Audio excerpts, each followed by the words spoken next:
ان کتابوں کو بنانے میں میرا بڑا رول رہا ہے. میں نے وہ کنسیو بھی کی ہیں, ڈرافٹ بھی کی ہیں, ان کا میں نے وہ کنٹینٹ بھی ڈھونڈا ہے, خود لکھا ہے اور کمیٹی کے ساتھ مشورہ کر کے.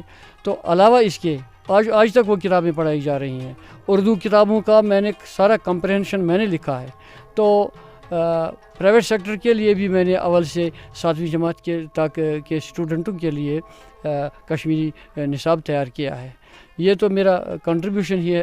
اتنی کتابیں یہ پہلی بار ہوا ہے کہ اتنے پیمانے پر 21ویں صدی کے طالب علموں کے لیے کنٹینٹ تیار کرنا, کتابیں تیار کرنا دوسرے ممبروں کی مدد سے, مگر اس میں میرا بہت زیادہ حصہ رہا ہے. استاد ہونے کے ساتھ ساتھ آپ ایک ادیب بھی رہے ہیں. ادب کی دنیا میں آپ کیسے آئے, کس چیز نے آپ کو راغب کیا؟ جی, کوئی 4th 5ویں جماعت میں پڑھتا تھا کہ میں نے گونگا شروع کی. گونگا سے مراد ہے کوئی شعر گنگنانا, اس کے ساتھ میری دلچسپی تھی. اور اس میں میری ماں کا بڑا رول ہے. میری ماں صحت سے ٹھیک نہیں تھی, اس کی صحت ٹھیک نہیں تھی, چل پھر نہیں سکتی تھی. وہ میرے لیے گاتی تھی, کشمیری ون گاتی تھی, گیت گاتی تھی, لوریاں گاتی تھی. اس کا اثر میرے دل پر آج بھی ہے. اسی نے مجھے, اگر سچ بولوں تو اسی نے مجھے شاعر بھی بنا دیا, ادیب بھی بنا دیا, فولکلورسٹ بھی بنا دیا. پھر ان استادوں کا بھی میں شکر گزار ہوں جنہوں نے پرائمری کلاسوں میں, مڈل کلاسوں میں, ہائی کلاسوں میں میرا حوصلہ بڑھایا. تو میں آگے چلتا رہا.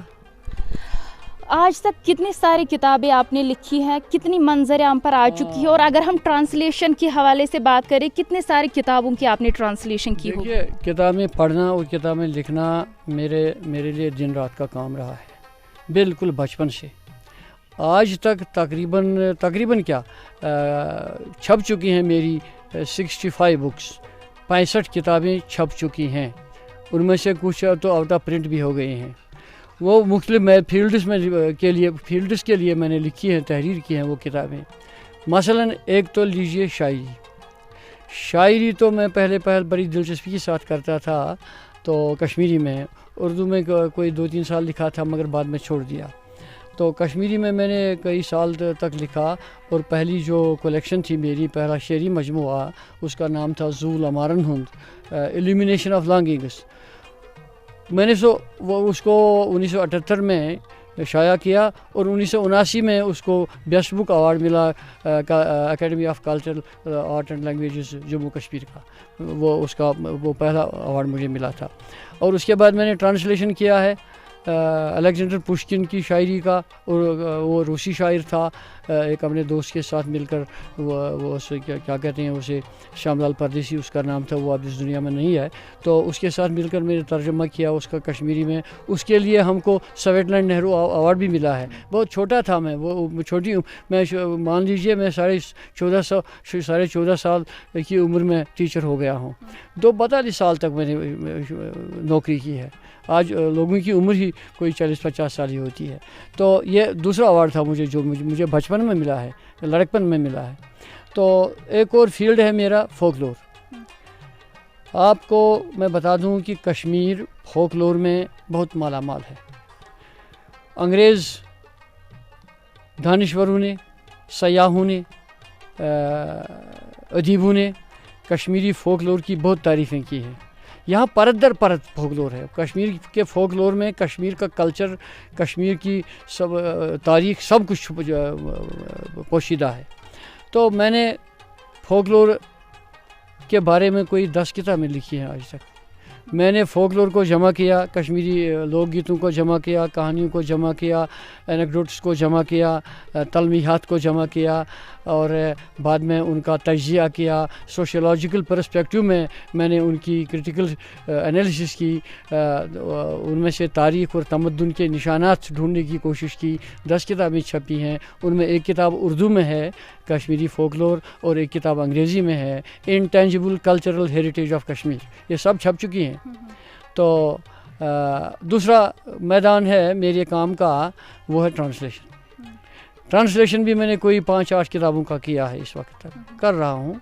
تو یہ معمولی کام نہیں ہے, یہ تو ٹائم کنزیومنگ ہے, محنت طلب ہے, مگر میں نے تو کام کیا ہے.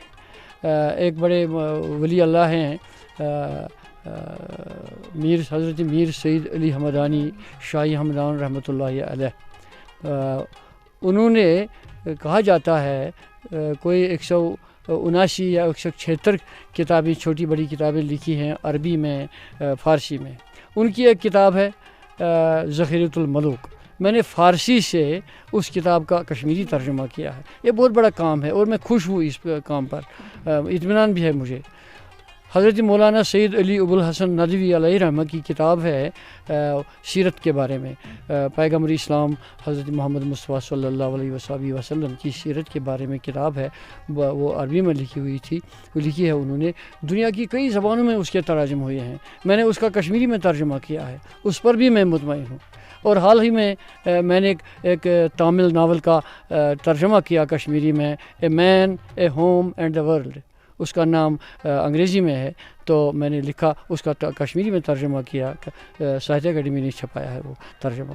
اور میں نے مولانا سے کیا کہتے ہیں رومی علیہ رحمہ, مولانا رومی علیہ رحمہ کی معنوی میں سے کچھ انیکڈوٹس, کچھ کہاوتیں نکال کر وہ کشمیری ترجمہ کیا ہے ان کا. اور میرے ایک عزیز طالب علم نے ان کو چھاپا ہے, اپنی لاگت پر چھاپا ہے, حکایات رومی. یہ ہو گیا ترجمے کی بات. تو بچوں کے ادب کی جو بات آئی وہ ایک اور فیلڈ ہے. بچوں کے فیلڈ میں میں نے کشمیری زبان میں تمام آج تک سب سے زیادہ کام کیا ہے. کام ہوتا ہے, لوگ کام کرتے ہیں, مگر تعداد, مقدار اور انشاءاللہ معیار کے حساب سے بھی میں نے بہت کام کیا ہے. 5, 10, 11, 12 کتابیں چھپ چکی ہیں میری. اور بچوں کے ادب کے لیے مجھے ساہتیہ اکیڈمی ایوارڈ بھی ملا ہے. بچوں کے اس کی کتاب پر نو کیسا میسا ہے اس کا نام. تو میں نے بچوں کے لیے افسانے لکھے, کیا کہتے ہیں, رائمز لکھی, پوئمز لکھی, دعائیں لکھیں. اور بچوں کے ادب کے بارے میں نے تاریخ لکھی, کوشش شریعت بک تاریخ, ہسٹری آف چلڈرن لٹریچر ان کشمیری تاریخ لکھی. میں نے کشمیری ادب, بچوں کے ادب کی 2 انتھالوجیز کو ترتیب دیا ہے. میں نے کچھ ایسی کہانیاں لکھی ہیں جن کو national book trust of India نے شائع کیا ہے, باتصویر شائع کیا ہے. ایک ہے ہمی جان خواب, یہ سٹوری ہے. اور ارسلان بھی ایک کہانی ہے. اور کیا کہتے ہیں, گاشن چھٹی پومپر. یہ کچھ بہت کام کیا ہے میں نے ادبی اطفال کے سلسلے میں. آج تک آپ کو کتنے سارے اعزازات ملے ہیں اور کس مجھے بہت ملے ہیں. میرا سب سے بڑا اعزاز یہ ہے کہ لوگ میری کتابوں سے فائدہ اٹھاتے ہیں. سکالر, وہ کتابیں سکالروں کے کام آتی ہیں. لوگ پی ایچ ڈی کرتے ہیں تو ان سے استفادہ کرتے ہیں, طالب علم ان سے فائدہ اٹھاتے ہیں. یہ میرے لیے بہت بڑا اعزاز ہے, ایک بات. دوسری بات, جو سرکاری اعزازات کی بات آپ کرتے ہیں, اعزاز مجھے ملے ہیں بڑے بڑے اعزاز جن کو آپ خاص اعزاز مانیں گے. 2 ایوارڈ مجھے ملے ہیں ساہتیہ اکیڈمی دلی کی طرف سے. Sahitya academy Delhi, academy of letters, Hindustan کی بہت بڑی ادب کی کوئی ریکوگنائزڈ لینگویجز کے متعلق بہت بڑا ادبی ادارہ ہے. اور ایک اور بات بتاؤں, میں آج کل ساہتیہ اکیڈمی میں کشمیری ایڈوائزری بورڈ کا کنوینر بھی ہوں. تو میں وہاں ایگزیکیوٹیو کونسل کا ممبر بھی ہوں, میں وہاں جنرل کونسل کا ممبر بھی ہوں. تو اس سے پہلے مجھے مین ایوارڈ ملا ہے اپنی کتاب باز یافت پر. اور بچوں کے ادب کے لیے نو کیسا میسا پر ملا ہے ایوارڈ ساہتیہ اکیڈمی کا. یہ 2 ایوارڈ ہو گئے. اپنی cultural academy, Jammu Kashmir cultural academy سے مجھے 2 ایوارڈ ملے ہیں, 2 بیسٹ بک پرائز.